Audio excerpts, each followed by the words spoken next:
Every image occupies a certain space on the retina, and of course a greater or less space in proportion as the object is seen near or at a distance. If we shut the eyes immediately after looking at the sun, we shall be surprised to find out how small the image it leaves appears.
If, on the other hand, we turn the open eye towards the side of a room and consider the visionary image in relation to other objects, we shall always see it larger in proportion to the distance of the surface on which it is thrown.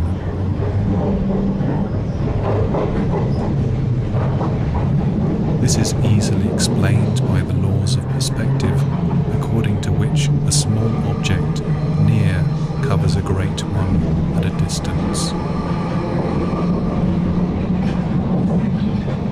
23. The duration of these visionary impressions varies with the power or structures of the eye in different individuals, just as the time necessary for the recovery of the tone of the retina varies in passing from brightness to darkness. It can be measured by minutes and seconds, indeed much more exactly than it could formerly have been by causing a lighted lid stop to revolve rapidly, so as to appear a circle.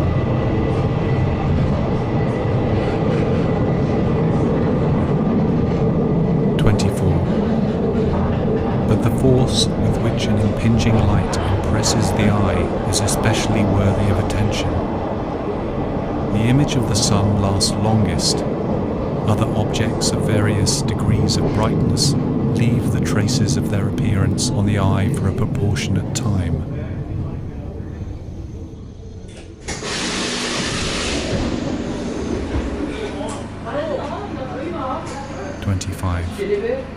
These images disappear by degrees and diminish at once in distinctness and in size.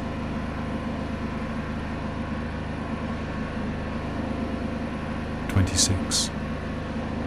They are reduced from the contour inwards, and the impression on some persons has been that in square images the angles become gradually blunted, till at last a diminished round image floats before the eye.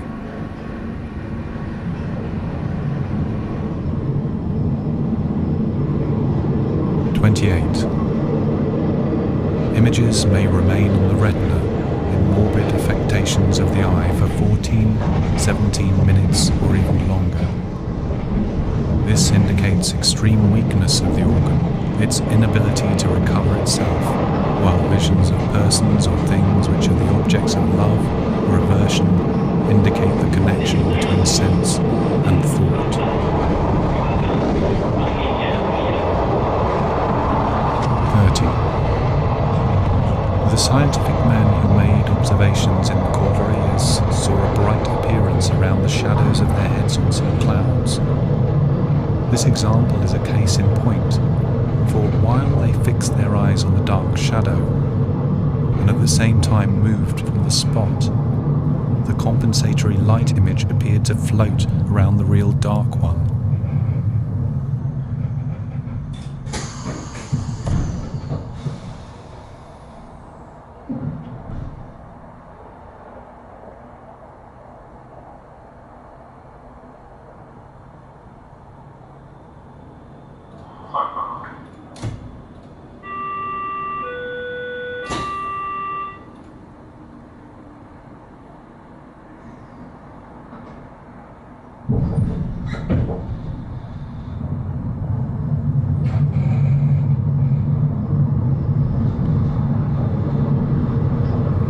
If we look at a black disk on a light grey surface, we shall presently, by changing the direction of the eyes in the slightest degree, see a bright halo floating around the dark circle.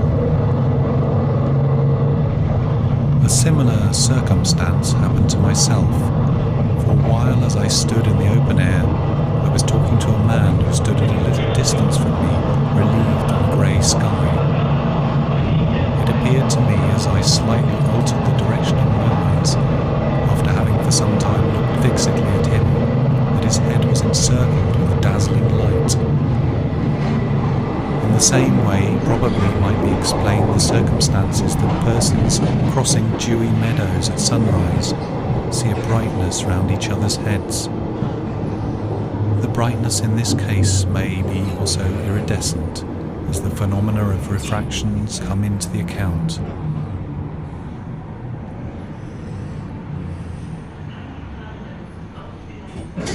Thus again, it has been asserted that the shadows of a balloon thrown on clouds were bordered with bright and somewhat variegated circles. Beccaria made use of a paper kite in some experiments on electricity. Round this kite appeared a small shining cloud, varying in size. The same brightness was even observed around part of the string.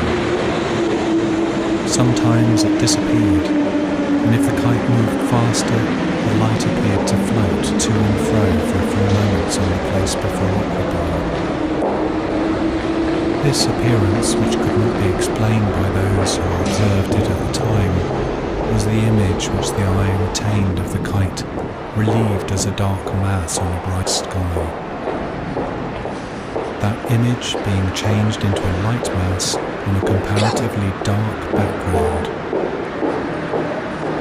In optical and especially in chromatic experiments where the observer has to do with bright lights, whether colourless or coloured, great care should be taken that the spectrum which the eye retains in consequence of a previous observation does not mix with the succeeding one, and thus affect the distinctiveness and purity of the impression.